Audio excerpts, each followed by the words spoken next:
এই পয়লা বৈশাখ উপলক্ষে তুমি এবং তোমার পরিবারকে জানাই আমার মন থেকে অনেক অনেক প্রীতি ও শুভেচ্ছা। পয়লা বৈশাখের সানসেটের ভিউ উফ ভাই কি দারুণ হয়ে আছে। কোনো সময়ও দ্বন্দ্বলত নিয়ে অহংকার করো না, কারণ এইসব জিনিস না কোনো সময় পার্মানেন্ট থাকে না।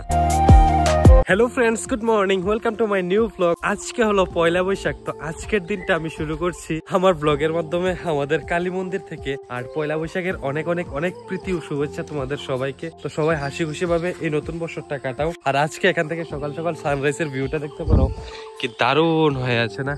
আর জানো এখন সকাল কতটা বাজে? এই যে দেখতে পারো ঘড়ির কাঁটায় 5টা বেজে 39 মিনিট। আর এখান থেকে আজকে সকালের নতুন বছরের সকাল সকাল সানরাইজের ভিউটা দেখো না, কি দারুণ হয়ে আছে না? কিছুক্ষণ আগে সূর্যটা খালি উঠেছে আর এখান থেকে ভিউটা দেখতে পারো আজকে সকাল সকাল কি দারুণ হয়ে আছে না? তো সকাল সকাল আসলাম এই জায়গায় আজকে নতুন বছরের প্রথম দিনে একটা রিল শুট করার জন্য। তো আমার রিলস টিল সবকিছু শুট কমপ্লিট, আমার ব্লগও মোটামুটি শুট কমপ্লিট। তো এখন ফটাফট এডিট করে ব্লগটাকে আপলোড করতে হবে। তো চলো ফটাফট সবকিছু কাজ টাজ কমপ্লিট করি, তারপর তোমার সঙ্গে আবার কথা হচ্ছে।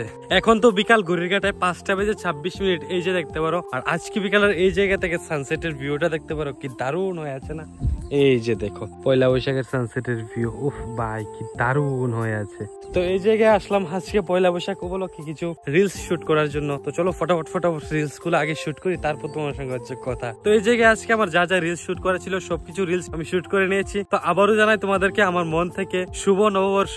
এই পয়লা বৈশাখ উপলক্ষে তুমি এবং তোমার পরিবারকে জানাই আমার মন থেকে অনেক অনেক প্রীতি ও শুভেচ্ছা। এই পয়লা বৈশাখের সবাই ভালো থাকবে এন্ড এই নতুন বছরটা অনেক অনেক হাসি খুশিতে কাটাবে, এটাই আমি চাই। আজকে আমি তোমাদেরকে এই নতুন বছরের প্রথম দিনে একটা কথা বলছি, এই দুইটা কথা সারা জীবন মনে রেখো। প্রথম কথা হলো, তোমার কাছে যতই দ্বন্দ্বলত আসুক না কেন, কোনো সময়ও দ্বন্দ্বলত নিয়ে অহংকার করো না, কারণ এইসব জিনিস না কোনো সময় পার্মানেন্ট থাকে না। আর দ্বিতীয় কথা হলো, তোমার জীবনে চলতে গিয়ে তুমি যতই প্রবলেম ফেস করো না কেন, যতই তোমার খারাপ সময় চলুক না কেন, কোনো সময় দুঃখী কিংবা স্যাড হয়ে এক জায়গায় বসে পড়ো না। পরিশ্রম করতে থেকো আর চেষ্টা করতে থেকো, একদিন না একদিন তোমার সময় একদম নিশ্চয়ই বদলাবে। কেননা এইসবও কিন্তু কোনো সময় পার্মানেন্ট থাকে না, একদিন না একদিন তোমারও কিন্তু ভালো সময় আসবে। আর এইসব জীবনে চলতেই থাকে, তো এইসব নিয়ে শুধু ভয় পাওয়ার কোনো দরকার নেই, এই জিনিসগুলো সবসময় মাথায় রেখো। তো চলো আজকে শুভ নববর্ষের দিন এই কথাগুলো বলে গেলাম। তো চলো দেখা হচ্ছে কালকের নতুন ব্লগে। আজকের ব্লগটা এতটুকুই। ব্লগটা কেমন লেগেছে নিচে অবশ্যই কমেন্ট করে জানিয়ে যেও। ভালো লাগলে একটা লাইক করে শেয়ার করে দাও তোমাদের বন্ধু বান্ধবের সঙ্গে। দেখা হচ্ছে কালকে নতুন ব্লগে। ততক্ষণ তোমরা ভালো থাকো,